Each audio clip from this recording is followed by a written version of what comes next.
الحمد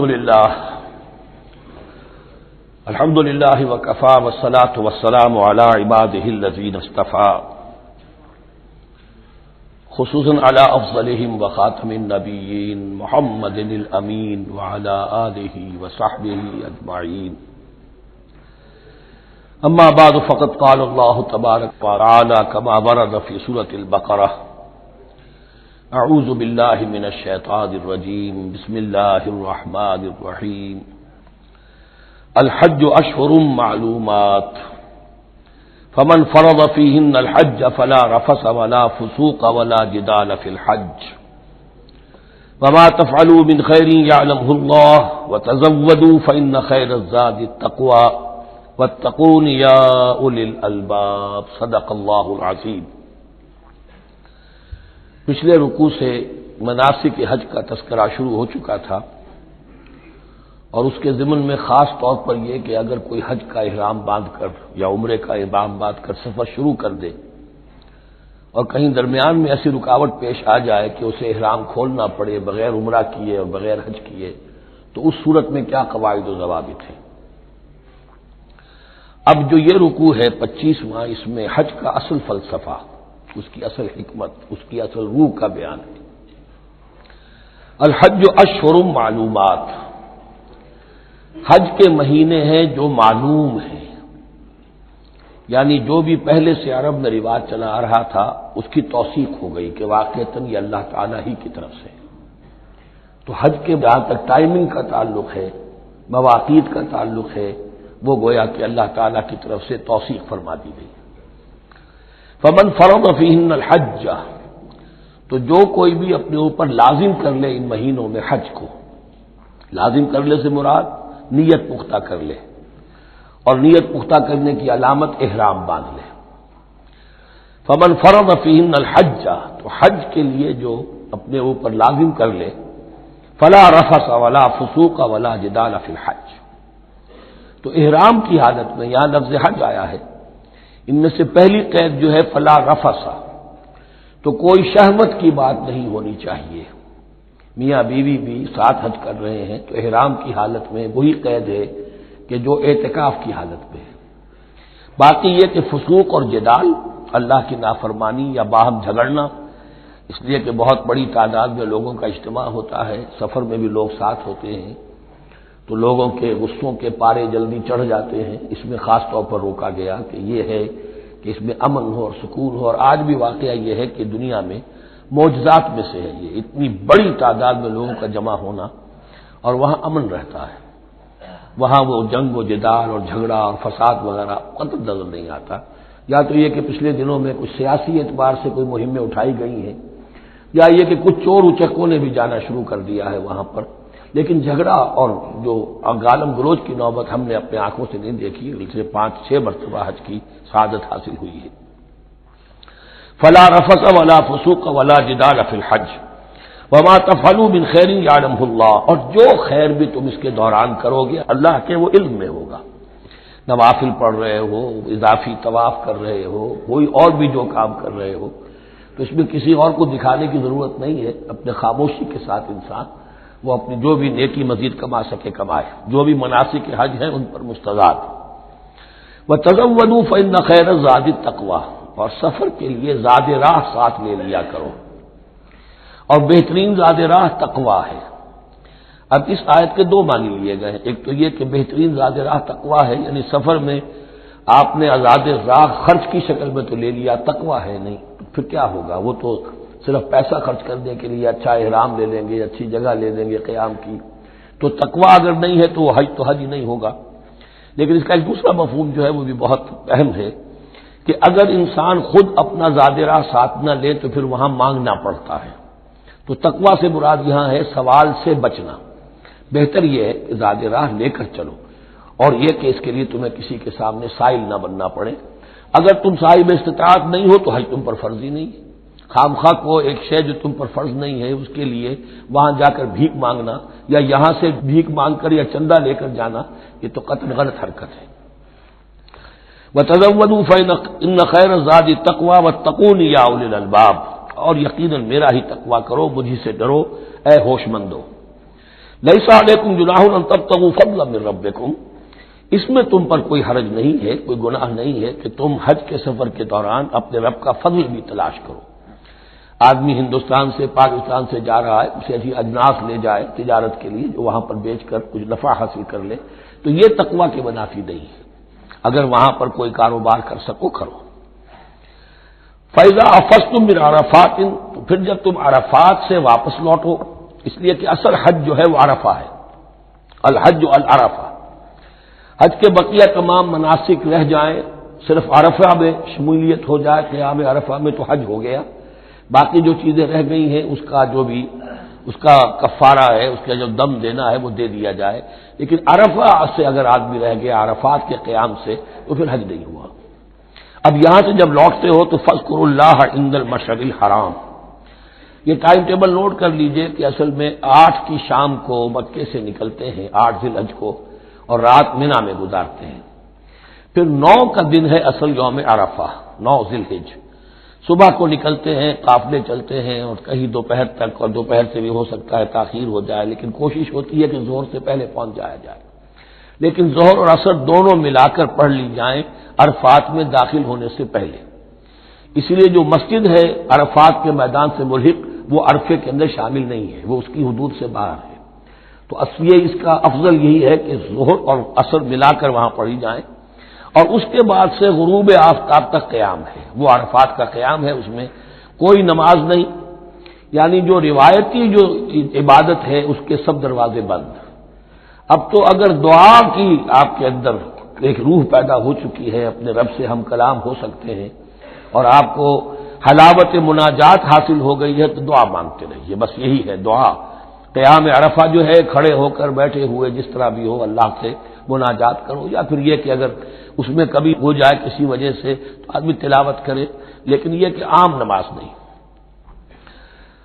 فَإِذَا أَفَضْتُم مِّنْ عَرَفَاتٍ فاذكروا اللَّهَ عند المشعر الحرام، یہ مزدلفہ کا قیام ہے، 9 کی شام کو مغرب کی نماز کا وقت ہو چکنے کے بعد وہاں سے روانگی ہے، لیکن وہاں مغرب کی نماز پڑھنے کی اجازت نہیں ہے۔ اب جاؤ اور مغرب اور عشاء دونوں جمع کرو اس میں مشعر حرام یعنی مزدلفہ میں۔ وَاذْكُرُوهُ كَمَا هَدَاكُمْ، اور یاد کرو اسے، ذکر کرو جیسے کہ تمہیں اس نے ہدایت دی ہے۔ اس سے مراد ہے کہ جو کچھ اللہ کے رسول نے تمہیں سکھایا ہے، ذکر کے جو طور طریقے ہیں، اس کے لیے جو بھی طریقے ہیں وہ اللہ نے ہدایت دی اپنے رسول کے ذریعے۔ وَإِن كُنتُم مِّن قَبْلِهِ لَمِنَ الضَّالِّينَ، اور یقیناً اس سے پہلے تو تم گمراہ لوگوں میں سے تھے، تمہیں معلوم نہیں تھا، حج کی شکل باقی رہ گئی تھی، اس کی روح ختم ہو گئی تھی، اس کے مناسک میں بھی تم نے رد و بدل کر دیا تھا، وہ آگے آ رہا ہے۔ ثم افیضوا من حیث افاض الناس، پھر پلٹو وہیں سے جہاں سے کہ سب لوگ پلٹتے ہیں۔ قریش نے یہ کہا تھا کہ ہماری خاص حیثیت ہے کہ ہم تو منا ہی میں مقیم رہیں گے، باہر سے آنے والے لوگ عرفات جائیں اور عرفات سے پھر واپس لوٹیں، یہ سارے مناسک ہمارے لیے نہیں ہیں، ہم تو مکے والے ہیں اور ہماری شان یہ ہے کہ ہم عرفات نہیں جائیں گے، منا ہی میں قیام رہے گا۔ یہاں بتایا گیا کہ یہ تم نے غلط بات ایجاد کر لی ہے، ثم افیضوا من حیث افاض الناس، جہاں سے سب لوگ لوٹتے ہیں یعنی میدان عرفہ سے، وہیں سے لوٹیں۔ واستغفر اللہ، اللہ سے استغفار کرتے رہو، ان اللہ غفور رحیم، یقینا اللہ بخشنے والا رحم فرمانے والا ہے۔ فَإِذَا قَضَيْتُم مَّنَاسِكَكُمْ، اور جب تم اپنے یہ مناسک ادا کر لو، پورے کر لو، فاذكروا اللہ كذکرکم آباءکم، تو اب اللہ کا ذکر کرو جیسے کہ تم اپنے آباء و اجداد کا ذکر کرتے رہے ہو، جس شد و بد کے ساتھ۔ وہاں یہ ہو گیا تھا کہ پھر بنا میں جب یہ ٹھہرتے تھے تو اپنے آباء و اجداد کے قصیدے بیان کیے جا رہے ہیں، جیسے ہمارے ہاں ہوتا ہے، جو دیہاتی لوگ ہوتے ہیں، راجپوت لوگ ہوتے ہیں، ان کے میراثی ہوتے ہیں، اسی طرح وہاں شعراء ہوتے تھے قبائل کے، وہ ان قبیلوں کی مدح بیان کرتے تھے، ان کے بڑے بزرگوں کی، اسلاف کی جو ہے عظمت بیان کرتے تھے۔ اللہ کا ذکر ختم ہو چکا تھا، فرمایا جس شد و مد کے ساتھ تم اپنے آباء و اجداد کا ذکر کرتے رہے، اب اسی شد و مد کے ساتھ، بلکہ او اشد ذکرہ، بلکہ اس سے بھی زیادہ شد و مد کے ساتھ اب اللہ کا ذکر کرو۔ فَمِنَ النَّاسِ مَن يَقُولُ رَبَّنَا آتِنَا فِي الدُّنْيَا وَمَا لَهُ فِي الْآخِرَةِ مِنْ خَلَاقٍ، لوگوں میں سے وہ بھی ہیں جو یہی کہتے رہتے ہیں رب ہمیں دے دے دنیا ہی میں، ایسے لوگوں کے لیے آخرت میں کوئی حصہ نہیں ہے، یعنی وہاں پہنچ کر بھی ساری دعائیں ان کی دنیاوی چیزوں کے لیے ہیں، مال کے لیے، اولاد کے لیے، ترقی کے لیے، اور دنیا کی جو بھی چیزیں ہیں، اپنی کوئی مشکلات ہیں ان کے رفع کرنے کے لیے، کیونکہ ان کے دلوں میں دنیا بسی ہوئی ہے۔ اشربوا فی قلوبہم الدنیا، ان کے دلوں میں جیسے بنی اسرائیل کے دلوں میں بچڑے کا تقدس ملا دیا گیا تھا اور محبت، اسی طرح ہمارے دلوں میں دنیا کی محبت ہے، تو وہاں جا کر بھی دنیا ہی کی دعائیں ہیں۔ فَمِنَ النَّاسِ مَن يَقُولُ رَبَّنَا آتِنَا فِي الدُّنْيَا وَمَا لَهُ فِي الْآخِرَةِ مِنْ خَلَاقٍ، ظاہر بات ہے ایسے لوگوں کے لیے پھر آخرت میں کوئی حصہ نہیں ہے۔ وَمِنْهُم مَن يَقُولُ، اور ان میں سے وہ بھی ہے جو یہ کہتے ہیں ربنا آتنا فی الدنیا حسنۃ وفی الآخرۃ حسنۃ وقنا عذاب النار، پروردگار ہمیں اس دنیا میں بھی خیر عطا فرما اور آخرت کا بھی خیر عطا فرما اور ہمیں بچا لے آگ کے عذاب سے۔ اب دنیا کا خیر جو ہے سب سے بڑا وہ ایمان ہے، ہدایت ہے۔ دنیا کا کوئی خیر نہیں ہے جب تک کہ اس کے ساتھ ہدایت اور ایمان نہ ہو، تو سب سے پہلے انسان ایمان طلب کرے، پھر اس کے ساتھ اللہ تعالیٰ دنیا میں کشادگی دے دے، رزق میں بھی کشائش دے دے تو ٹھیک ہے، کوئی بری بات نہیں، اچھی بات ہے، لیکن یہ کہ اصل شے کیا ہے؟ ایمان اور استقامت۔ اولئک لہم نصیب مما کسبوا، یہاں یہ لفظ بہت اہم ہے، ان کے لیے حصہ ہوگا اس میں سے جو انہوں نے کمایا۔ محض یہ دعا کرنے سے یہ دعا جو ہے یہ کافی نہیں ہو جائے گی۔ اول تو یہ نوٹ کر لیجئے یہی وہ دعا ہے جو رکن یمانی سے لے کر جو بھی ہر چکر ہوتا ہے اس کا طواف کا، تو رکن یمانی سے لے کر حجر اسود تک کا جو دورہ ہے، اس میں یہ دعا مانگی جاتی ہے، ربنا آتنا فی الدنیا حسنۃ وفی الآخرۃ حسنۃ وقنا عذاب النار۔ اولئک لہم نصیب مما کسبوا، ان کے لیے حصہ ہے اس میں سے جو انہوں نے کمایا۔ اچھا، اس میں سے جو انہوں نے کمایا، اس میں سے کہ وہ تو سارا ملنا چاہیے، لیکن بندے کو ڈرتا رہنا چاہیے کہ ممکن ہے اس میں سے کسی مسئلے میں میری نیت میں کوئی فساد آ گیا ہو، ممکن ہے اس میں سے میرے کسی عمل کے اندر کوئی کمی رہ گئی ہو، کوتاہی رہ گئی ہو، اس لیے یہ نہ سمجھ لے کہ جو بھی کچھ کیا ہے اس کا اجر لازماً ملے گا۔ مما کسبوا، جو انہوں نے کمایا ہے اس میں خلوص ہے، اس میں بے رعائی ہے، اس میں تمام جو بھی اس کے آداب اور شرائط ہیں ملحوظ رکھے گئے ہیں، تو ان کو اس کا حصہ ملے گا۔ واللہ سریع الحساب، اور اللہ تعالیٰ کو حساب چکانے میں دیر نہیں لگتی، بہت جلدی حساب کر لے گا۔ اب تو ہمارے سامنے نقشے موجود ہے، کمپیوٹرز ہیں، کتنی جلدی حساب ہو جاتا ہے، تو اللہ کے ہاں تو پتہ نہیں کیسا سپر کمپیوٹر ہوگا کہ اسے حساب نکالنے میں دیر نہیں لگے گی۔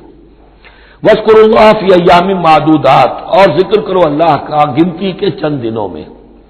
یہ لفظ یہاں پر پھر آ گیا ہے اس بات کی وضاحت کے لیے جو میں نے عرض کیا تھا کہ ابتدائی جو حکم تھا روزے کا، ایام معدودات، وہ 3 دن کے روزے تھے، اس لیے کہ یہاں بھی معدودات کا لفظ آیا ہے، فی ایام معدودات، اور سب کو معلوم ہے یہ 3 دن ہیں، 11ویں 12ویں 13ویں تاریخ جو ہے ذی الحجہ کی، کہ پھر یوم نحر کے بعد 3 دن یہاں پر قیام ہے، مبیت ہے، وہ 3 دن ہے ایام معدودات۔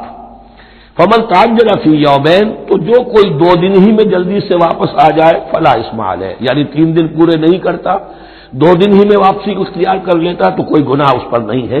ومن تأخر، اور جو پیچھے رہے یعنی 3 دن کی مقدار پوری کر لے فلا اثم علیہ لمن اتقی، تو اس پر بھی کوئی گناہ نہیں، لیکن شرط ہے تقوی۔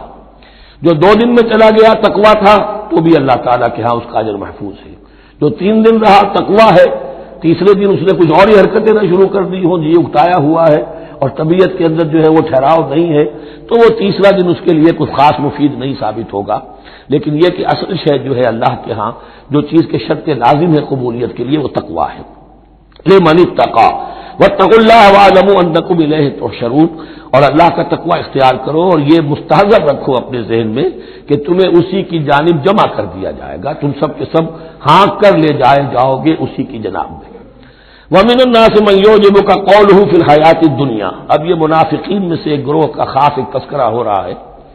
ایک منافق تو ہوتے تھے کہ جو عام ہیں ان کی زبانوں پر بھی نفاق واضح طور پر ظاہر ہو جاتا تھا، اور ایک قسم کے منافق وہ ہوتے تھے بڑے چاپلوس چرب زبان، کہ ان کی گفتگو دیکھیے تو وہ تو بڑے مخلص ہیں اور بڑے ہی فداکار ہیں اور بڑے ہی آپ کے ساتھ ان کا تعلق جو ہے وہ نیک نیتی پر مبنی ہے، ان کی زبانیں جو ہیں معلوم ہوتا ہے کہ اس میں تو سب گھی شکر گھلا ہوا ہے، لیکن یہ کہ ان کا کردار انتہائی خراب ہوتا ہے، اور پھر وہ جب واپس جاتے ہیں باتیں کرنے کے بعد یا باتیں بنانے کے بعد تو ان کا کردار جو ہے وہ فساد پر مبنی ہوتا ہے۔ وَمِنَ النَّاسِ مَن يُعْجِبُكَ قَوْلُهُ فِي الْحَيَاةِ الدُّنْيَا، اور لوگوں میں سے ایسے بھی ہیں جن کی باتیں تمہیں بڑی اچھی لگتی ہیں دنیا کی زندگی میں، وَيُشْهِدُ اللَّهَ عَلَى مَا فِي قَلْبِهِ، اور وہ اللہ کو بھی گواہ ٹھہراتا رہتا ہے، میں جو کچھ کہہ رہا ہوں اللہ جانتا ہے، میں خلوص سے کہہ رہا ہوں، میں بالکل اپنی نیک نیتی سے کہہ رہا ہوں، اللہ جانتا ہے۔ وَهُوَ أَلَدُّ الْخِصَامِ، حالانکہ فی الواقع وہ دشمن ہے بہت سخت، الد بہت شدید، اور خصام خصم دشمن کے لیے آتا ہے۔ وَإِذَا تَوَلَّى، جب وہ پیٹھ موڑ کے جاتا ہے، سعى فِي الْأَرْضِ، اب وہ زمین میں جو بھاگ دوڑ کرتا ہے، لِيُفْسِدَ فِيهَا، اس میں فساد مچائے، وَيُهْلِكَ الْحَرْثَ وَالنَّسْلَ، اور ہلاک کرے، کہیں کسی کی کھیتی جلا دی، کہیں کسی کا کوئی جانور جو ہے وہ ختم کر دیا، مار دیا۔ وَاللَّهُ لَا يُحِبُّ الْفَسَادَ، اللہ تعالیٰ کو فساد بالکل پسند نہیں ہے۔ وَإِذَا قِيلَ لَهُ اتَّقِ اللَّهَ، جب ایسے شخص سے کہا جاتا ہے کہ تم اللہ کا خوف کرو، اللہ سے ڈرو، تم باتیں ایسی کرتے ہو، عمل تمہارا یہ ہو رہا ہے، سوچو تو صحیح ہے۔ اخذته العزت بالاسم، تو اس کو اپنی عزت نفس، جھوٹی عزت نفس گناہ پر اور جما دیتی ہے۔ ایک شخص وہ ہوتا ہے جس سے خطا ہو گئی، غلطی ہو گئی، اس نے اپنی خطا تسلیم کر لی تو اصلاح کر لے گا۔ ایک وہ ہے کہ جو کیسے مان لوں میری غلطی ہے، اس کی جھوٹی انا جو ہے اور جو اس کی جھوٹی عزت نفس ہے وہ اسے اور گناہ کے اوپر چپکا دیتی ہے۔ اخذته العزت بالاسم، اس کو اور اس پر جامد کر دیتی ہے۔ فحسبه جہنم، تو اس کے لیے تو اب کافی ہے جہنم ہی، وَلَبِئْسَ الْمِہَادُ، اور یقیناً وہ بہت برا ٹھکانہ ہے۔ روایات میں آتا ہے کہ یہ شخص خاص تھا اخنس ابن شریق، اس کا یہ کردار ہے، لیکن یہ تو یوں سمجھیے کہ شان نزول کے اعتبار سے یہ بات ٹھیک ہے، اور یہ کہ تعویل خاص میں اس کو بھی سامنے رکھیں گے، لیکن یہ بھی وہی ہے، کردار ہے، یہ کردار ہر جگہ آپ کو ملے گا۔ اصل میں کردار کو پہچاننا چاہیے اور اس کے حوالے سے اللہ تعالیٰ سے ہدایت طلب کرنی چاہیے کہ اس کردار سے اللہ تعالیٰ ہمیں اپنی حفظ ایمان میں رکھے۔ وَمِنَ النَّاسِ مَن يَشْرِي نَفْسَهُ ابْتِغَاءَ مَرْضَاتِ اللَّهِ، قرآن کا یہ عام اسلوب ہے کہ تقابل ضرور کرتا ہے، فوری تقابل، تو اس میں لوگوں میں سے وہ بھی ہیں جو اپنے آپ کو بیچ دیتے ہیں اللہ کی رضا جوئی کے لیے، اپنا تن من دھن، ان صلاتی و نسکی و محیای و مماتی للہ رب العالمین۔ ومن الناس من یشری نفسہ ابتغاء مرضات اللہ واللہ رؤوف بالعباد، اور اللہ اپنے ایسے بندوں کے حق میں بہت شفیق ہے۔ ظاہر بات ہے جس نے یہ ارادہ کر لیا ہو، نیت کر لی ہو، کبھی ایسے شخص سے بھی کوئی کوتاہی ہو سکتی ہے، حالات ہو سکتے ہیں عارضی سے، کبھی جذبات میں آ کر کوئی غلط قدم اٹھ گیا، اللہ پھر معاف فرمائے گا، بڑی شفقت کے ساتھ معاف فرمائے گا۔ طے کر لے انسان، ایک سیدھا راستہ یہی بن جائے، ان صلاتی و نسکی و محیای و مماتی للہ رب العالمین، تو پھر یہ ہے کہ کوئی تیز دوڑے گا، کوئی آہستہ چل سکے گا، مختلف صلاحیتوں کے لوگ ہوتے ہیں، اس میں فرق و تفاوت رہے گا، لیکن جس نے یہ عزم کر لیا ہے اللہ تعالیٰ ان کے حق میں بہت شفیق ہے۔ یا ایھا الذین آمنوا ادخلوا فی السلم کافہ، اے اہل ایمان اسلام میں داخل ہو پورے کے پورے۔ یہ گویا کہ وہ بات اب کہی جا رہی ہے کہ جس کا ریورس یا کانورس ہم بنی اسرائیل کے ساتھ جو خطاب تھا اس میں پڑھ چکے ہیں۔ افتؤمنون ببعض الکتاب وتکفرون ببعض، کیا تم ہماری کتاب، ہمارے دین، ہماری شریعت کے ایک حصے کو مانتے ہو اور ایک کو رد کر دیتے ہو؟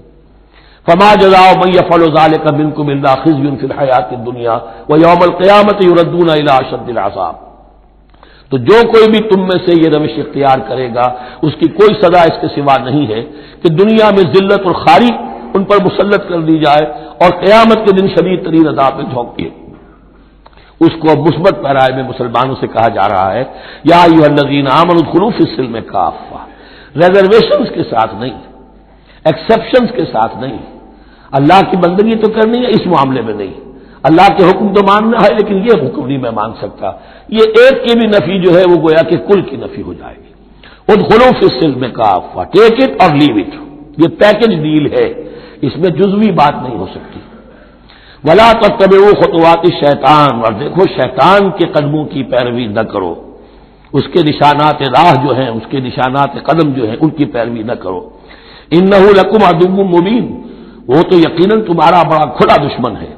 فإن زللتم من بعد ما جاءتكم البینات، پھر اگر تم پھسل گئے اس کے بعد بھی کہ تمہارے پاس یہ واضح تعلیمات آ چکی ہیں، فاعلموا ان اللہ عزیز الحکیم، تو جان لو کہ اللہ تعالیٰ پھر زبردست ہے۔ اس میں دھمکی کا پہلو آ گیا کہ پھر اللہ کی جو ہے پکڑ سخت ہوگی، حکیم بھی ہے، اس کی پکڑ میں بھی حکمت ہے۔ اگر یہ پکڑ نہ ہو تو ظاہر بات ہے کہ پورا نظام جو ہے دین کا وہ پھر بالکل ایک بے منطقی، اگر اللہ کی طرف سے کسی گناہ پر پکڑ ہی نہیں ہے تو پھر یہ آزمائش کیا ہوئی؟ پھر جزا و سزا کا کیا سوال؟ پھر جنت اور دوزخ کا کیا معاملہ؟ هل ينظرون الا ان ياتيهم الله في ظلل من الغمام والملائكة وقضي الامر۔ ایک جو نفس انسان کو پٹی پڑھاتا ہے وہ تو یہ ہے کہ دین کا یہ حصہ تو آرام سے کرتے رہو، جو میٹھا وہ حق اور جو کڑوا ہے وہ تھو۔ دوسری پٹی یہ پڑھاتا ہے کہ ابھی ذرا یہ ٹھیک ہے کہ اللہ کا حکم ہے، یہ بھی حکم ہے، دین کا یہ بھی تقاضا ہے، ابھی ذرا ذمہ داریاں ہیں، ابھی ذرا بچوں کے معاملات ہیں، بچے برسر کار ہو جائیں، بچیوں کے ہاتھ پیلے ہو جائیں، میں ذرا ریٹائرمنٹ بھی لے لوں تو پھر یہ مکان بنا لوں، پھر میں اپنے آپ کو دین کے لیے پھر خالص کر لوں گا، دین کے لیے پھر میں وہی کام کروں گا۔ یہ سب سے بڑا دھوکہ ہے، وہ وقت کبھی نہیں آتا۔ اسی لیے فرمائے کس شے کا انتظار کر رہے ہیں؟ هل ينظرون الا ان ياتيهم الله في ظلل من الغمام، کہ اللہ تعالیٰ آ جائے بادلوں کے سائبانوں میں، والملائکۃ اور فرشتے آ جائیں، وقضی الامر اور پھر فیصلے چکا دیا جائے گا۔ کیا معلوم کب وہ گھڑی آ جائے، یہ مہلت امت تو اچانک ختم ہو سکتی ہے۔ پوری دنیا کی قیامت بھی جب آئے گی اچانک آئے گی، اور ہر شخص کی ذاتی قیامت تو اس کے سر کے اوپر تلوار کی طرح لٹکی ہوئی ہے کہ من مات فقط قامت قیامت ہو، جو مر گیا اس کی قیامت تو آ گئی۔ کیا تمہارے پاس گارنٹی ہے یہ سارے کام کرو گے تب تک زندہ رہو گے اور پھر بھی تمہارے جسم میں کوئی توانائی کوئی رمق باقی رہ جائے گی کہ دین کا کوئی کام کر سکو؟ تو جان لو تم کس چیز کا انتظار کر رہے ہو سکتا ہے اچانک اللہ کی طرف سے مہلت ختم ہو جائے، اسٹاپ رائٹنگ، 3 گھنٹے ہو گئے، بس اب جو لکھ لیا، اب آگے تمہارے پاس مہلت نہیں ہے۔ وَإِلَى اللَّهِ تُرْجَعُ الْأُمُورُ، اور یقیناً تمام معاملات اللہ ہی کی طرف لوٹا دیے جائیں گے۔ سل بنی اسرائیل کم آتیناہم من آیۃ بینہ، اے مسلمانوں پوچھ لو بنی اسرائیل سے ہم نے انہیں کتنی روشن نشانیاں دی، یعنی دیکھو تم بھی کہیں انہی کے راستے پر نہ چلنا، جیسا کہ حضور نے فرمایا تھا لَتَتَّبِعُنَّ سُنَنَ مَن قَبْلِكُمْ، تم لازماً پیروی کرو گے اور چلو گے انہی کے نقوش پا پر۔ سل بنی اسرائیل کم آتیناہم من آیۃ بینہ وَمَن یُبَدِّلْ نِعْمَتَ اللَّهِ مِن بَعْدِ مَا جَاءَتْهُ فَإِنَّ اللَّهَ شَدِیدُ الْعِقَابِ، لیکن جو شخص اللہ کی اس نعمت جو اس کے پاس آ گئی ہے اس میں تبدیلی کرتا ہے، اس میں تحریف کرتا ہے، یا اس میں تحریف کرتا ہے یا اپنے آپ کو بدل لیتا ہے، من بعد ما جاءت ہو، اس کے بعد کہ وہ نعمت اس کے پاس آ گئی، فإن اللہ شدید العقاب، تو یہ جان لو اللہ پھر سزا دینے میں بھی سخت ہے۔ اس کی مثال وہی رکھیے کہ 2 مرتبہ فرمایا یا بنی اسرائیل اذکروا نعمتی التي انعمت علیکم وانی فضلتکم علی العالمین، لیکن انہی سے کہا گیا ضربت علیہم الذلۃ والمسکنۃ وباؤوا بغضب من اللہ، اور یہ مضمون بھی دوبارہ پھر آ جائے گا سورہ آل عمران میں۔ زین للذین کفروا الحیات الدنیا، ان کافروں کے لیے دنیا کی زندگی جو ہے بڑی مزین کر دی گئی ہے، ان کے نگاہوں میں کھب گئی ہے، یہاں کی چمک دمک ہے، شان و شوکت ہے، لمبی لمبی کاریں ہوں چمکیلی نئے ماڈل کی، بڑی اونچی اونچی بلڈنگیں ہوں، حویلیاں ہوں، اعلیٰ کوٹھیاں ہوں، اب یہ ساری چیزیں کس کو اچھی نہیں لگتی، لیکن یہ کہ کفار کے دلوں میں ان کی محبت اتنی پل جاتی ہے کہ پھر کوئی اچھی بات ان کے کوئی زندگی میں نہیں رہتی، نہ کوئی اچھی بات اثر کرتی ہے۔ اہل ایمان کو بھی اگر ایمان کے ساتھ یہ نعمتیں ملیں، قل من حرم زینۃ اللہ التی اخرج لعبادہ والطیبات من الرزق، کو اچھا کھانا، اچھا پینا، اچھا پہننا کو حرام نہیں ہے، کو اللہ نے کس کو لوگوں کے لیے ممنوع نہیں کیا، لیکن دین کے تقاضے ادا کر کے، اللہ کا حق ادا کر کے اور حلال سے کما کر، تب کوئی حرج نہیں۔ زین للذین کفروا الحیات الدنیا، کافروں کے لیے دنیا کی زندگی کو مزین کر دیا گیا ہے۔ وہ حدیث بھی ذہن میں لے آئیے، دنیا سجن المومن و جنت الکافر، یہ دنیا جو ہے مومن کے لیے ایک قید خانہ اور کافر کے لیے باغ ہے۔ وَيَسْخَرُونَ مِنَ الَّذِينَ آمَنُوا، اور وہ مذاق اڑاتے ہیں اہل ایمان کا، دیکھو ان فینیٹکس کو، ان پاگلوں کو، ان بیوقوفوں کو۔ وَيَسْخَرُونَ مِنَ الَّذِينَ آمَنُوا وَالَّذِينَ اتَّقَوْا وَالَّذِينَ اتَّقَوْا فَوْقَهُمْ يَوْمَ الْقِيَامَةِ، اور جن لوگوں نے تقویٰ کی روش اختیار کی تھی قیامت کے دن اب وہ ان کے اوپر ہوں گے، اور بلکہ ہمیں سورہ مطففین میں تو آگے چل کر پتہ چلے گا پھر اہل ایمان ان کا مذاق اڑائیں گے۔ واللہ یرزق من یشاء بغیر حساب، اور اللہ تعالیٰ رزق عطا فرمائے گا جس کو چاہے گا بغیر حساب، یہ جنت کی طرف اشارہ ہے۔ اب یہ جو آیت آ رہی ہے پھر ایک طویل آیت ہے، جسے میں نے عرض کیا تھا بڑے بڑے حسین اور خوشنما حکمت کے اور علم کے اور معرفت کے پھول جو ہیں وہ اس بنتی میں بن دیے گئے ہیں۔ 2 کلڑیاں یعنی شریعت، عبادات اور معاملات، 2 لڑیاں انفاق اور جہاد قتال، جہاد بالمال، جہاد بالنفس، اور ان میں یہ پھول آ جاتے ہیں عظیم۔ اس کو میں نے عنوان دیا ہے آیت الاختلاف، آیت الآیات، آیت البر، اور یہ آیت الاختلاف۔ اختلاف کیوں ہوتا رہا ہے؟ اور یہ بہت اہم ہے، اس لیے کہ جو وحدت ادیان کا فلسفہ دنیا میں کچھ لوگوں کی طرف سے پیش ہوتا ہے، اس کا ایک حصہ صحیح ہے اور ایک حصہ غلط ہے۔ صحیح کون سا ہے، غلط کون سا ہے، وہ اس آیت سے معلوم ہوگا۔ کان الناس امۃ واحدۃ، اس میں کوئی شک نہیں، پہلے تو انسان سب کے سب ایک امت تھے، حضرت آدم کی نسل، حضرت آدم نبی ہیں تو امت تو ایک ہی تھی، جب تک کہ ان کے اندر گمراہی پیدا نہیں ہوئی، اختلافات نہیں ہوئی، شیطان نے کچھ لوگوں کو نہیں ورگلایا، اس وقت تک تو کان الناس امۃ واحدہ، تمام انسان ایک ہی امت تھے۔ اب یہاں تو سمجھ لیجئے کہ یہاں اس کے بعد ایک حرف محذوف ہے، ثم اختلفوا، پھر ان میں اختلافات ہوئے، فساد پیدا ہوا، کچھ لوگوں نے گمراہی کی سرنوشت اختیار کر لی، ایک بیٹا اگر حابیل تھا تو دوسرا قابیل بھی تھا۔ فبعث اللہ النبیین مبشرین ومنذرین، تو اب اللہ نے نبیوں کو بھیجنا شروع کیا جو بشارت دیتے تھے نیکوکاروں کو اور جو خبردار کرتے تھے غلط کاروں کو۔ وانزل معهم الکتاب بالحق لیحکم بین الناس فیما اختلفوا فیہ، اور اللہ نے ان کے ساتھ کتاب نازل فرمائی اپنی، تاکہ وہ حق کے ساتھ نازل فرمائی، تاکہ وہ فیصلہ کر دے لوگوں کے مابین ان امور میں جن میں انہوں نے اختلاف کیا تھا۔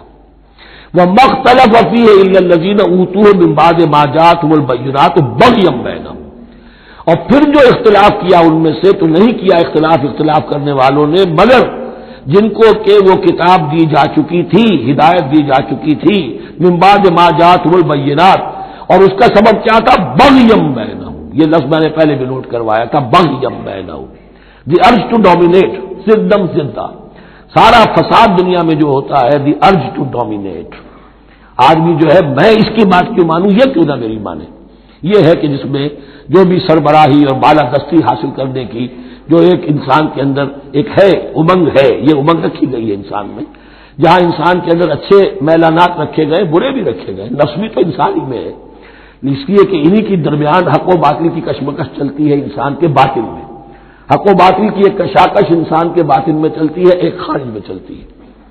تو فرمایا پھر ہم نے اپنے رسول بھیجنے شروع کیے، فبعث اللہ النبیین مبشرین ومنذرین وانزل معهم الکتاب بالحق لیحکم بین الناس فیما اختلفوا فیہ وما اختلف فیہ الا الذین اوتوہ من بعد ما جاءتهم البینات بغیا بینہم فہدی اللہ الذین آمنوا لما اختلفوا فیہ من الحق باذنہ، تب اس کے بعد اللہ تعالی نے ہدایت دی ان لوگوں کو جو ایمان لائے ان چیزوں کے بارے میں جس میں کہ وہ اختلاف کر چکے تھے حق سے، اپنے حکم سے اللہ نے ان کو ایمان کی طرف ہدایت فرما دی۔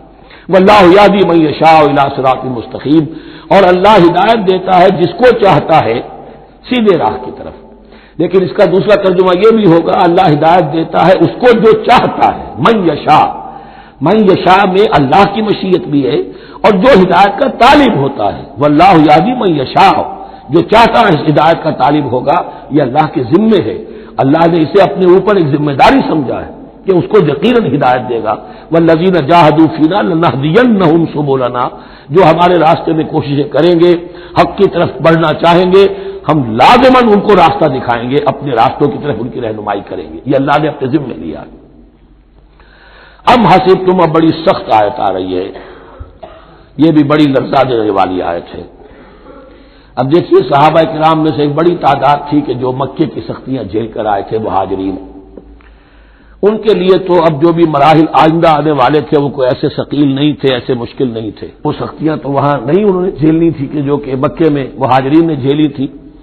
اب ان سے ہے خاص طور پر روئے سخن، اگرچہ خطاب عام ہے اور یہ قرآن مجید میں عام طور پر آپ کو ملے گا کہ الفاظ عام ہیں، لیکن آپ اگر دیکھیں گے تو روئے سخن کسی خاص طبقے کی طرف ہے، تو یہاں در حقیقت ان کو بتایا جا رہا ہے۔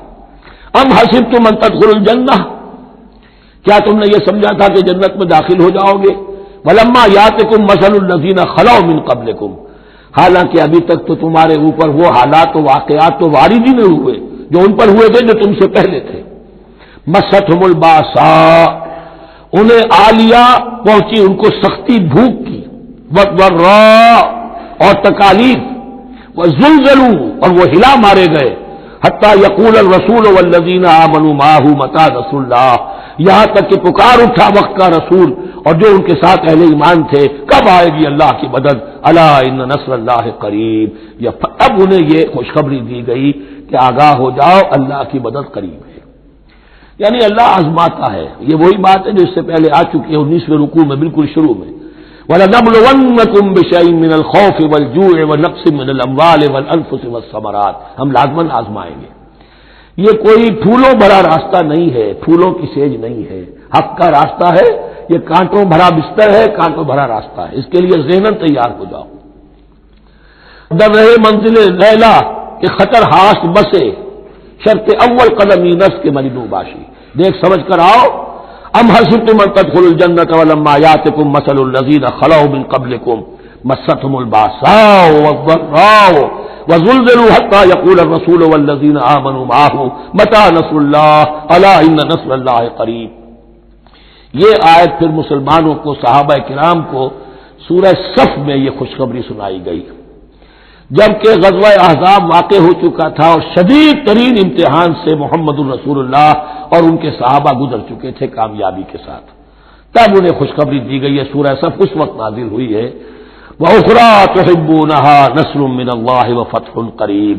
اب تمہارے لیے وہ خوشخبری ہے، اے نبی بشر المومنین، اپنے اہل ایمان ساتھیوں کو بشارت دے دیجئے کہ اب وہ وقت آ گیا ہے کہ اللہ کی نصرت کے دروازے کھلتے چلے جائیں گے۔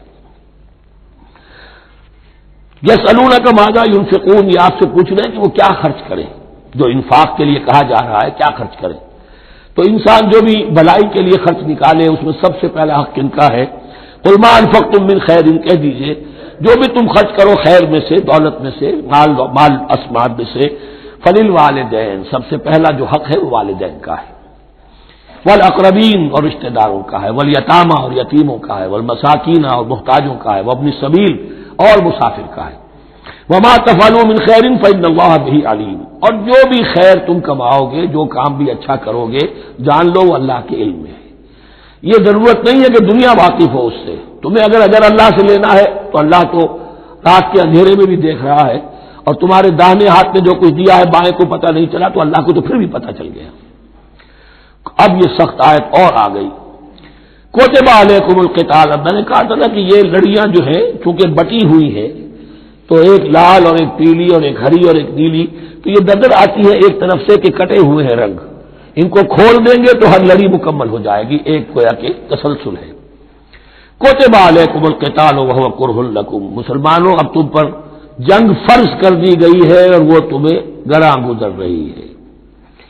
یہ مضمون اصل میں اس سے پہلے سورہ محمد نازل ہو چکی ہے اور اس میں قتال کی فرضیت آ چکی ہے، اس کا نام سورۃ القتال بھی ہے، لہذا اس کے حوالے سے کچھ لوگ جو ہے وہ پریشان ہو رہے تھے، اور میں نے آپ سے عرض کیا تھا منافقین بھی یہی کہتے تھے کہ بھائی صلح جوئی سے کام لو، بس دعوت و تبلیغ کے ذریعے سے لوگوں کو ٹھیک راستے پر لاؤ، یہ جنگ ونگ جو ہے لڑائی بھڑائی اس میں تو بہت خرابی ہے، یہ کوئی اچھا کام تو نہیں ہے۔ اب یہاں یہ ہے کہ فرض کیا جا رہا ہے اللہ کی راہ میں جنگ کرنا، تو اس حوالے سے کہا جا رہا ہے، تو اس میں جہاں منافقین کہتے تھے جن مسلمانوں کا ایمان قدر کمزور تھا وہ منافق تو نہیں تھے، لیکن یہ کہ ایمان اتنا پختہ نہیں تھا، ابھی تازہ ایمان لائے تھے، مدینے کے اندر ابھی وہ ایمان لائے ہیں، ان کی تربیت کے مراحل ابھی گزرے ہی نہیں، تو ان میں سے بھی بعض لوگوں کے دلوں میں اب انقباض پیدا ہو رہا تھا۔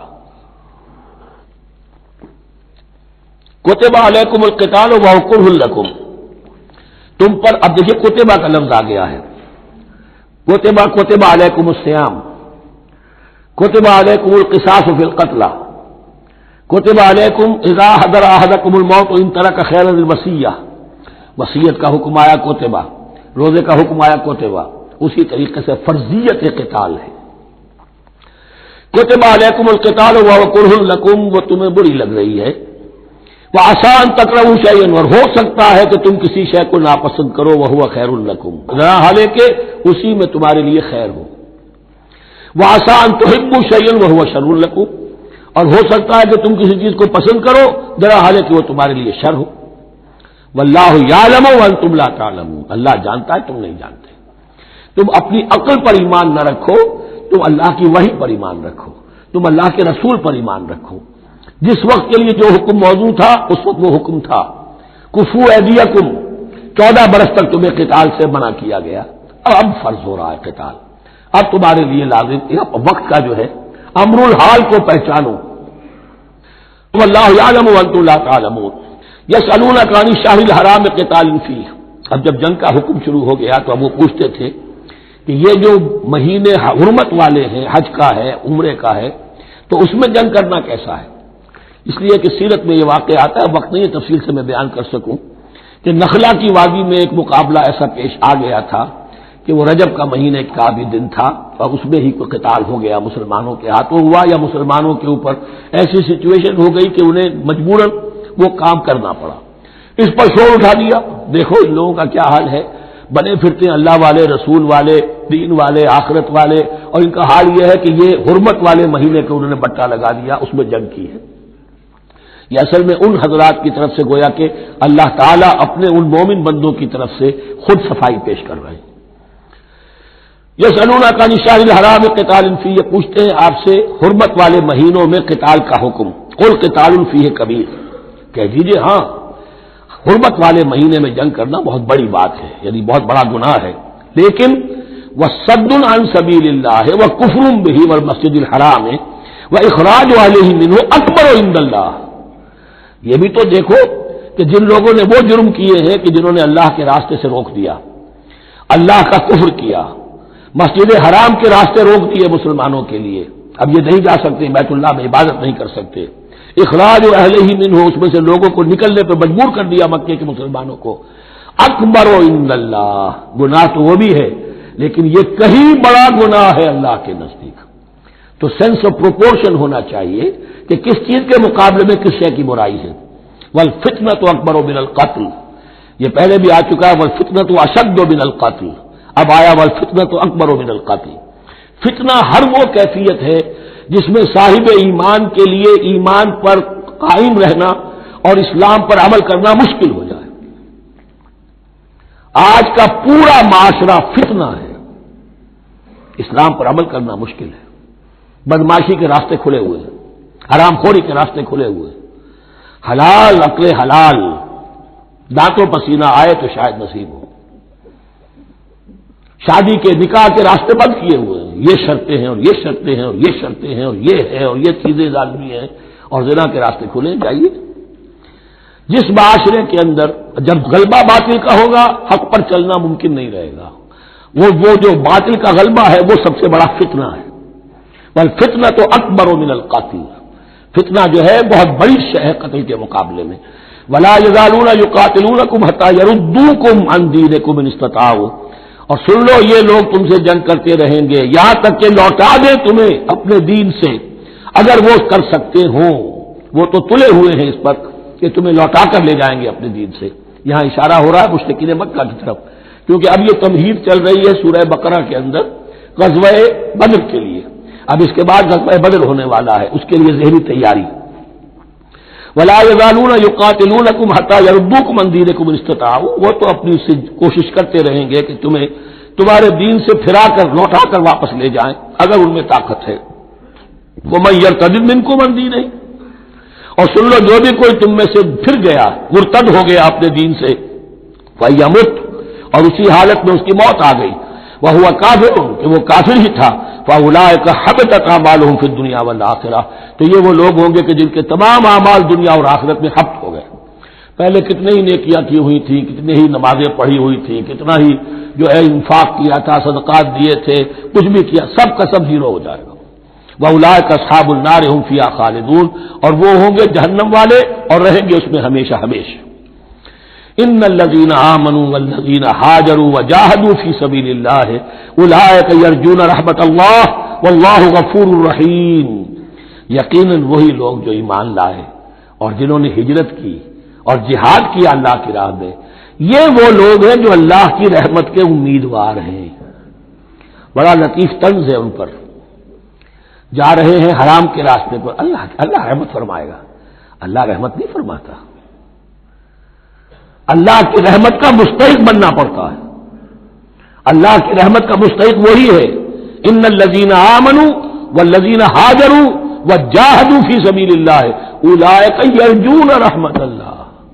وہ امیدوار ہیں اللہ کی رحمت کے، وہ امید کرے تو ان کی امید بجا ہے. واللہ غفور الرحیم، اور یقیناً اللہ تعالیٰ غفور اور رحیم ہے. یسألونک عن الخمر والمیسر، اب دیکھیے یہاں سے شریعت کا جو بلو پرنٹ اب تیار ہونا شروع ہوا. کچھ احکام پہلے آ چکے اور کچھ احکام اب آ رہے ہیں، تو بیچ بیچ میں یہ لڑیاں جو ہے کٹی ہوئی ہیں. یہ آپ سے پوچھ رہے ہیں نبی صلی اللہ علیہ وسلم شراب اور جوئے کے بارے میں. قل فیہما اسم کبیر، اے نبی ان سے کہہ دیجئے کہ ان دونوں کے اندر بہت بڑے گناہ کی پہلو ہے. ومنافع للناس، اور لوگوں کے لیے کوئی منفعتیں بھی ہیں.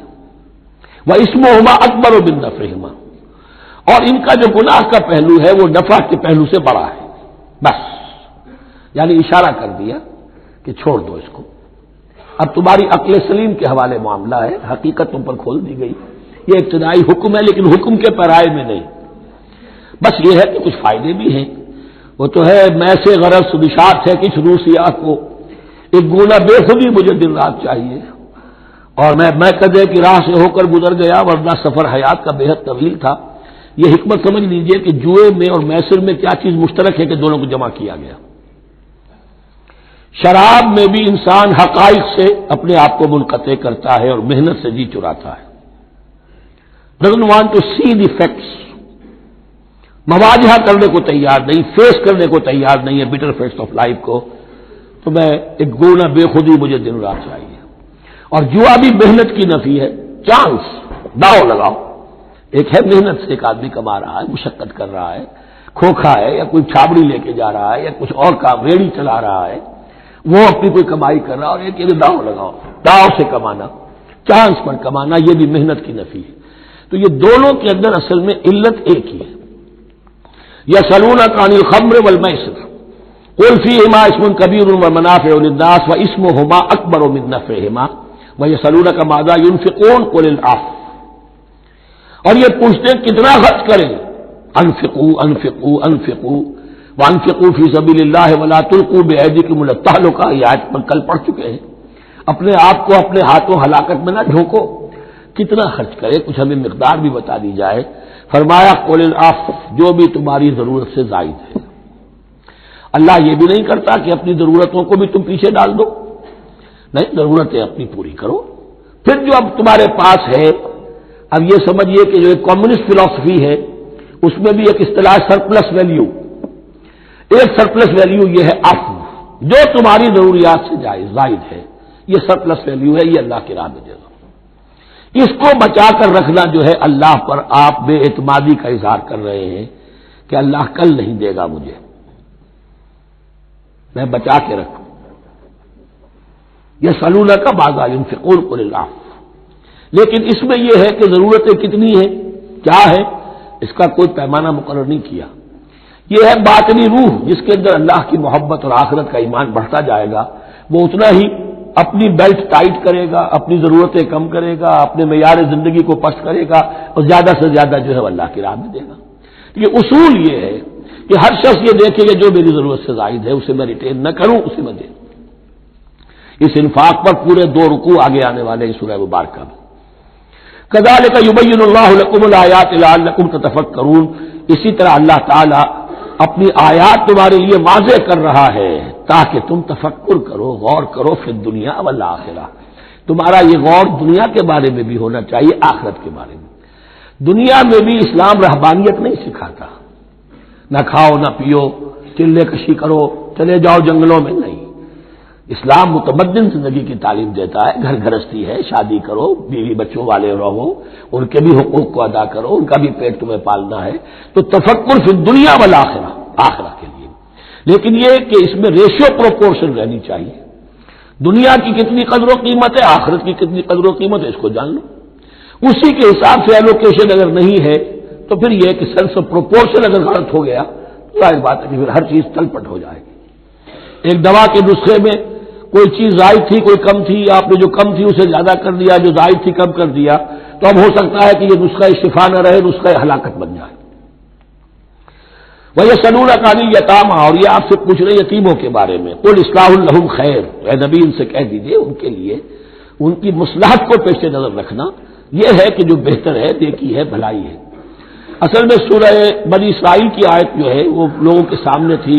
وَلَا تَقْرَبُوا مَالَ الْيَتِيمِ إِلَّا بِالَّتِي هِيَ أَحْسَنُ، مال یتیم کے قریب تک نہ پھٹکو، یعنی گڑبڑ کر لو گے اپنے اموال میں، اس میں سے یہ کہ ہو سکتا ہے کہ ان کا کوئی مال تمہارے پیٹ میں چلا جائے، ہانڈی مشترک ہے، اب اس میں ظاہر بات ہے یتیم نے بھی کھانا ہے، تم نے بھی کھانا ہے، اچھی اچھی بوٹیاں تم نے کھا لی ہیں اور یتیم کے لیے جو ہے خرچہ تو پورا ڈال دیا، لیکن یہ کہ اس کے لیے بیچارے کے لیے چھچرے چھوڑ دی. تو یہ چیز روکنے کے لیے کہا گیا تھا مکی صورتوں میں ولا تقربوا مال الیتیم الا بالتی احسن. اب صحابہ کے لیے تو یہ چیزیں ایسی تھیں کہ اشارہ ذرا سا ہو گیا اور انہوں نے اس پر عمل کیا، انہوں نے ہڈیاں علیحدہ کر دی تاکہ ان کا خرچہ بالکل علیحدہ رہے. اب اس میں تکلیف ہو رہی تھی، ایک گھر کے اندر ہی ایک یتیم ہے، اس کا خرچہ اس کے مال میں سے نکالا جا رہا ہے. فرمایا کہ یہ مقصد نہیں تھا، مقصد یہ تھا کہ تم ان کے مال ہڑپ نہ کر جاؤ. قل اصلاح لهم خیر، ان کے لیے اصلاح کرنا بھلائی کا ہے. وَإِن تُخَالِطُوهُمْ فَإِخْوَانُكُمْ، اگر تم اپنے ساتھ ان کو ملائے رکھو تو وہ تمہارے بھائی ہیں. وَاللَّهُ يَعْلَمُ الْمُفْسِدَ مِنَ الْمُصْلِحِ، اللہ جانتا ہے مفسد کو بھی مصلح کو بھی. وہ جانتا ہے کہ یہ آدمی گڑبڑ کر رہا ہے، یہ ہنڈیا علیحدہ کر کے بھی گڑبڑ کر سکتا ہے، اور یہ وہ شخص ہے جو ہنڈیا مشترک کر کے بھی حق پر رہ سکتا ہے. وَلَوْ شَاءَ اللَّهُ لَعَنَتَكُمْ، اگر اللہ چاہتا تو تمہیں سختی میں ڈالے ہی رکھتا، تم پر مشقت جو ہے یہ کیے رکھتا. ان اللہ عزیز الحکیم، یقینا اللہ زبردست ہے، حکمت والا ہے. ایک طرف وہ سختی بھی کرتا ہے، زبردست ہے، لیکن وہ اس کے ہر حکم کے اندر حکمت بھی ہے، اور جہاں حکمت نرمی کی متقاضی ہوتی ہے وہاں وہ رعایت بھی دیتا ہے. وَلَا تَنكِحُوا الْمُشْرِكَاتِ حَتَّىٰ يُؤْمِنَّ، اور مشرک عورتوں سے نکاح نہ کرو جب تک کہ وہ ایمان نہ لے آئیں. وَلَأَمَةٌ مُؤْمِنَةٌ خَيْرٌ مِّن مُشْرِكَةٍ وَلَوْ أَعْجَبَتْكُمْ، ایک مومنہ خواہ وہ لونڈی ہو وہ بہتر ہے ایک مشرکہ سے خواہ وہ آزاد عورت ہو. وَلَوْ أَعْجَبَتْكُمْ، اور مزید یہ کہ وہ تمہیں اچھی بھی لگتی ہو. وَلَا تُنكِحُوا الْمُشْرِكِينَ، اور نہ نکاح میں دو اپنی عورتوں کو، اپنی بیٹیوں کو مشرکوں کے، حتیٰ یؤمنوا، جب تک کہ وہ ایمان نہ لے آئیں. وَلَعَبْدٌ مُّؤْمِنٌ خَيْرٌ مِّن مُّشْرِكٍ وَلَوْ أَعْجَبَكُمْ، مسلمان اگر غلام ہے تو وہ بھی بہتر سمجھو مشرک سے جو آزاد ہے اور وہ تمہیں پسند بھی ہے، مالدار بھی ہے یا اور بھی ہے، اس کے اندر دوسرے پہلو بھی ہیں. اولئک یدعون الی النار، دیکھو وہ جو ہے وہ پکار رہے ہیں، آگ کی طرف بلا رہے ہیں، تمہیں بھی لے جائیں گے، تمہاری اولاد کو بھی لے جائیں گے. واللہ یدعو الی الجنۃ والمغفرۃ باذنہ، اللہ تمہیں بلا رہا ہے جنت کی طرف اور مغفرت کی طرف اپنے حکم سے. وَيُبَيِّنُ آیاتہ لِلنَّاسِ لَعَلَّهُمْ يَتَذَكَّرُونَ، اور اللہ اپنی آیات واضح کر رہا ہے لوگوں کے لیے تاکہ وہ نصیحت اخذ کریں.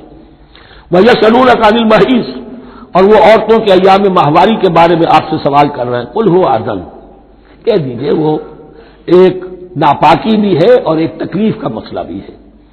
فَاعْتَزِلُوا النِّسَاءَ فِي الْمَحِيضِ، تو حیض کی حالت میں اگر تمہاری بیویاں ہوں تو ان سے علیحدہ رہو، مقاربت نہ کرو. وَلَا تَقْرَبُوهُنَّ حَتَّىٰ يَطْهُرْنَ، اور ان سے مقاربت نہ کرو یہاں تک کہ وہ پاک ہو جائیں. فَإِذَا تَطَهَّرْنَ، اور جب وہ خوب پاک ہو جائیں، فَأْتُوهُنَّ مِنْ حَيْثُ أَمَرَكُمُ اللَّهُ، تو اب ان کی طرف جاؤ، جو بھی تمہیں تعلق قائم کرنا ہے کرو جہاں سے کہ تمہارے رب نے تمہیں حکم دیا، اللہ نے حکم دیا ہے. یہ اللہ کا حکم کیا ہے؟ یہ ہے امر طبیعی، ہر انسان جانتا ہے، ہر حیوان کو معلوم ہے، وہ طبیعی شے ہے. لیکن یہ کہ اب عورتوں کے ساتھ بھی اگر انسان جو ہے وہ لواطت کا فعل شروع کر دے قوم عمل لوط، تو ظاہر بات ہے کہ عمل قوم لوط تو وہ چیز جو ہے غلط ہے، وہ حرام ہے. یہ تو اللہ تعالیٰ نے جو بھی تمہاری فطرت میں ڈالا ہے راستہ، وہ در حقیقت من حیث امرکم اللہ، ان اللہ یحب التوابین و یحب المتطہرین، یقیناً اللہ محبت کرتا ہے بہت توبہ کرنے والوں سے اور بہت پاک بازی اختیار کرنے والوں سے، ان ناپاک چیزوں سے دور رہنے میں. نساؤکم حرث لکم، تمہاری بیویاں تمہارے لیے کھیتیوں کے مانند ہیں، جیسے کھیت میں بوتے ہو فصل کاٹتے ہو، بیویوں کے ذریعے سے اللہ تعالیٰ تمہیں اولاد عطا کرتا ہے. فاتو حرثکم انا شئتم، تو جو بھی کھیتی والی جگہ ہے ادھر تم جاؤ جدھر سے جاؤ، یعنی اس میں یہ ہے کہ کوئی رکاوٹ نہیں ہے، وہ داہنی طرف سے بائیں طرف سے جدھر سے بھی ہو، لیکن ہو وہ فرض کے اندر، وہ وقت کے اندر معاملہ نہ ہو. فاتو حرثکم انا شئتم وقدموا لانفسکم، اور اپنے آگے کے لیے سامان کرو، یعنی اپنی اولاد. انسان جو ہے بڑھاپے کے لیے اس کا ایسٹ بنتی ہے اس کی اولاد. آج تو دنیا اولاد سے بھاگتی ہے، لیکن ایک زمانے میں تو اولاد جو ہے وہ عصائے پیری شمار ہوتی تھی. وَقَدِّمُوا لِأَنفُسَكُمْ وَاتَّقُوا اللَّهَ وَاعْلَمُوا أَنَّكُمْ مُلَاقُوهُ، اور اللہ کا تقوی اختیار کرو. ابھی آپ دیکھیں گے کہ جو حکم بھی شریعت کا آئے گا بار بار تکرار کے ساتھ جو ہے اس میں تو تقوی کا ذکر بار بار آئے گا کہ ایک قانون ہے، اس کی قانونیت ہے، ایک ہے تقوی. قانون کی لاکھ پیروی کی جا رہی ہے، تقویٰ نہ ہو تو وہ قانون جو ہے وہ مذاق بن جائے گا، تماشا بن جائے گا. اس کے بعد مثالیں آئیں گی ابھی. واتقوا اللہ واعلموا انکم ملاقوہ، اور اللہ کا تقوی اختیار کرو اور جان لو تمہیں اس سے مل کر رہنا ہے، حاضر ہونا ہے اس کے جناب میں. وبشر المؤمنین، اور اے نبی اہل ایمان کو بشارت دے دیجئے. ولا تجعلوا اللہ عرضۃ لایمانکم، ایک اور حکم آ گیا، اللہ تعالی کا نام جو ہے وہ تختہ مشق نہ بنا لو اپنی قسموں کے لیے. قسم کھا بیٹھا میں تو اللہ کی قسم کھا بیٹھا ہوں، اب یہ قسم کھا بیٹھا اس لیے میں یہ کام نہیں کر سکتا. چاہے وہ نیکی کا کام تھا، کسی وقت غصے میں آدمی آ کر قسم کھا بیٹھتا ہے. حضرت ابوبکر صدیق نے بھی قسم کھا لی تھی. مستح ان کا ایک ایسا تھا مسلمان غریب جس کی وہ مدد کیا کرتے تھے، لیکن مستح بھی جب حضرت عائشہ پر تہمت میں ملوث ہو گیا تو حضرت ابوبکر نے قسم کھا لی کہ یہ بدبخت جس کی میں سرپرستی کرتا رہا یہ بھی میری بیٹی پر تہمت لگانے میں شامل ہو گیا، اب میں اس کی کبھی مدد نہیں کروں گا. یہ سورہ نور میں آئے گا. ان سے کہا گیا نہیں ایسا نہ کرو، تم اپنے نیکی کے دروازے کو کیوں بند کرتے ہو؟ قسم کھا لی، قسم کو کھول دو، کفارہ دو. ولا تجعلوا اللہ عرضۃ لایمانکم ان تبروا وتتقوا، نیکی کا کام کرنے سے، تقوی کے کام سے رکنے کے لیے قسم کھا لینا. وتصلحوا بین الناس، اور اس سے کہ لوگوں کے مابین مصالحت کرو. اب آپ نے کسی دو بھائیوں کے درمیان جھگڑا تھا، مصالحت کی کوشش کی، آپ کی بات نہیں مانی گئی، اب اللہ کی قسم ہے صاحب اب میں آپ کے معاملے میں دخل نہیں دوں گا، اب میں تو قسم کھا بیٹھا. نہیں بھائی، اصلاح بین الناس جو ہے، اصلاح ذات البین، یہ کرتے رہو. اور ایسی قسم کھائی ہے اس کا کفارہ دے دو. واللہ سمیع علیم، اور اللہ تعالیٰ سننے والا اور جاننے والا ہے. لا یؤاخذکم اللہ باللغو فی ایمانکم، اللہ تعالیٰ مؤاخذہ نہیں کرے گا تم سے کہ تم بغیر مقصد کے، بغیر عزم اور ارادے کے قسم کھا بیٹھتے ہو. یہ عربوں کا رواج ہے، واللہ باللہ کے بغیر ان کا کوئی جملہ شروع ہی نہیں ہوتا. تو یہ در حقیقت قسم کھانے کا ان کی اس وقت نیت نہیں ہوتی، بلکہ یہ ان کا ایک جس کو ہم کہتے ہیں تقیہ کلام ہے، ان کا ایک اسلوب ہے گفتگو کا، واللہ باللہ ہے. تو اس پر مواخذہ نہیں ہے. ولاکن یؤاخذکم بما کسبت قلوبکم، ہاں جو تم نے ارادہ کر کے، تمہارے دلی ارادے کے ساتھ جو تم نے قسم کھائی ہے، پھر اس پر مواخذہ ہوگا. اس سے توڑو گے، اس کا ایک کفارہ ہے، وہ بعد میں آئے گا. وہ کفارہ جو ہے وہ پھر سورہ مائدہ کے اندر آ جائے گا. میں نے عرض کیا تھا کہ یہ اصل میں سورہ بقرہ میں بلو پرنٹ آ رہا ہے شریعت اسلامی کا، اور اس کے جو اصل چیزیں ہیں وہ پوری تکمیلی احکام وہ پھر آخر میں آئیں گے. کچھ سورہ نساء ہے، کچھ سورہ مائدہ. واللہ غفور حلیم، اللہ غفور ہے، بخشنے والا ہے اور حلیم ہے، فوراً نہیں پکڑتا، فوراً سزا نہیں دیتا، مہلت دیتا ہے کہ اصلاح کر لو. للذین یؤلون من نسائہم تربص اربعۃ اشہر، اب یہ بھی ایک قسم کھا لی جاتی تھی کہ کسی وقت کسی مرد نے، کسی شوہر نے قسم کھا لی اب میں اپنی بیوی کے قریب نہیں جاؤں گا، ناراض ہو گئے، غصہ آ گیا، میں تمہارے سے کوئی تعلق نہیں رکھوں گا. یہ ایلا کہلاتا تھا. حضور نے بھی ایلا فرمایا تھا اپنی ازواج مطہرات سے جب انہوں نے کچھ زیادہ نفقے کا مطالبہ کیا تھا کہ اب عام مسلمانوں کے ہاں بھی خوشحالی آ گئی ہے تو اب ہمارے اوپر یہ سختی کیوں ہے، ہمارا بھی جو نفقات ہیں، ہمارا جو خرچ ہے، وظائف ہیں، بڑھائے جائیں. اس پر حضور نے پھر ایلا کیا، اس کا ذکر ہے، وہ بعد میں آئے گا. لیکن وہاں عام طور پر لوگ قسم کھا کے بیٹھ جاتے تھے. اب قسم کھا لی ہے، پچھتا بھی رہے، کیا کرے، قسم کھا چکے، اب بیوی کے پاس کیسے جائے؟ اب وہ بیوی معلق ہے، نہ وہ شادی شداؤں میں ہے اور نہ وہ علیحدہ ہے، آزاد ہے. للذین یؤلون من نسائہم تربص اربعۃ اشہر، 4 مہینے کے لیے تو وہ انتظار کیا جا سکتا ہے. فإن فاؤوا، اس دوران میں اگر وہ لوٹے، اپنی قسم کو ختم کرے اور رجوع کر لے، تعلق کے زن و شوق قائم کرے، فإن اللہ غفور رحیم، تو اللہ تعالیٰ غفور و رحیم ہے. وإن عزموا الطلاق، اور اگر وہ طلاق کا ارادہ کر چکے ہوں کہ واقعتاً اب ان سے سیپریشن ہی ہے، فإن اللہ سمیع علیم، تو اللہ تعالیٰ سننے والا، جاننے والا ہے. یعنی یہ کہ 4 مہینے سے زیادہ معلق نہ رکھو کسی کو، یا ادھر یا ادھر، یا فیصلہ کرو اور اسے فارغ کرو، اور یا پھر یہ کہ اپنی وہ قسم ختم کرو اور اس کا جو بھی کفارہ ہے وہ ادا کرو. اسی پر غالباً قیاس کیا تھا، بلکہ ساتھ اس سیرت میں آتا ہے کہ حضرت عمر نے حضرت حفصہ سے پوچھ بھی لیا تھا. حالانکہ دیکھیے کہ باپ اور بیٹی کا معاملہ ہو رہا ہے اور باپ بیٹی سے سوال کر رہا ہے، دین کے معاملے میں حیا اور شرم کی بات نہیں ہوتی. ان اللہ لا یستحی ان یضرب مثلا ما بعوضۃ فما فوقها، تو یہ کہ جو لوگ جہاد پر جاتے تھے کوئی سال بھر گھر واپس نہیں آ رہا، اب ایک طرف تو ان پر مشقت ہے، وہ بیویوں سے دور ہیں، اہل و عیال سے دور ہیں، ادھر عورتیں جو ہیں وہ بغیر شوہروں کے وقت گزار رہی ہیں. تو پوچھا کہ کتنا عرصہ تم سمجھتی ہو کہ ایک عورت اپنی عصمت اور عفت کو سنبھال کر اپنے شوہر کا انتظار کر سکتی ہے؟ تو حضرت حفصہ نے کہا 4 ماہ. اب میں سمجھتا ہوں شاید انہوں نے اسی پر کہا ہو کہ یہ معلق رکھنے کا حکم بھی قرآن مجید میں جو ہے زیادہ سے زیادہ اس کی مہلت 4 مہینے ہے.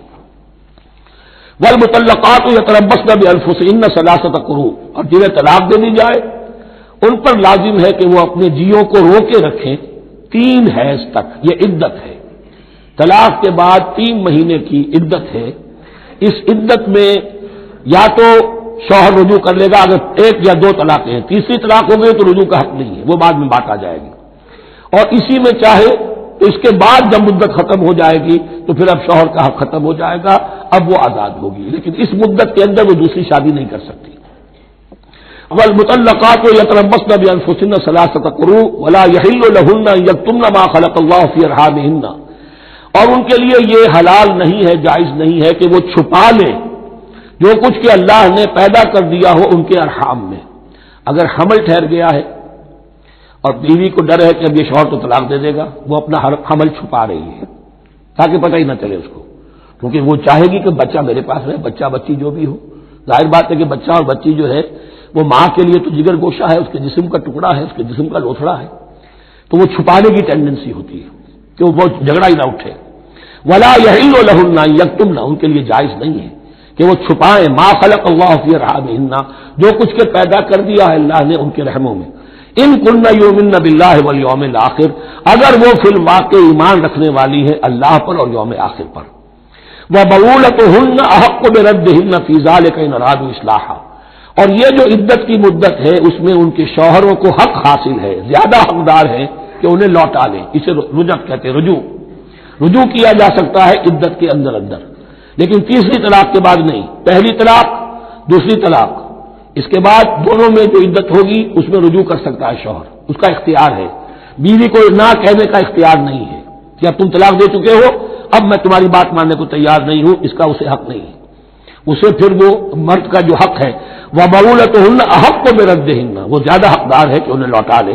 فی ذالک، اس مدت کے اندر ان ارادوا اصلاحا، اگر وہ واقعتاً اصلاح ہی چاہتے ہیں. وَلَهُنَّ مِثْلُ الَّذِي عَلَيْهِنَّ بِالْمَعْرُوفِ، اور ان کے لیے حقوق ہیں جو کہ مناسبت سے ہیں ان کی ذمہ داریوں کے.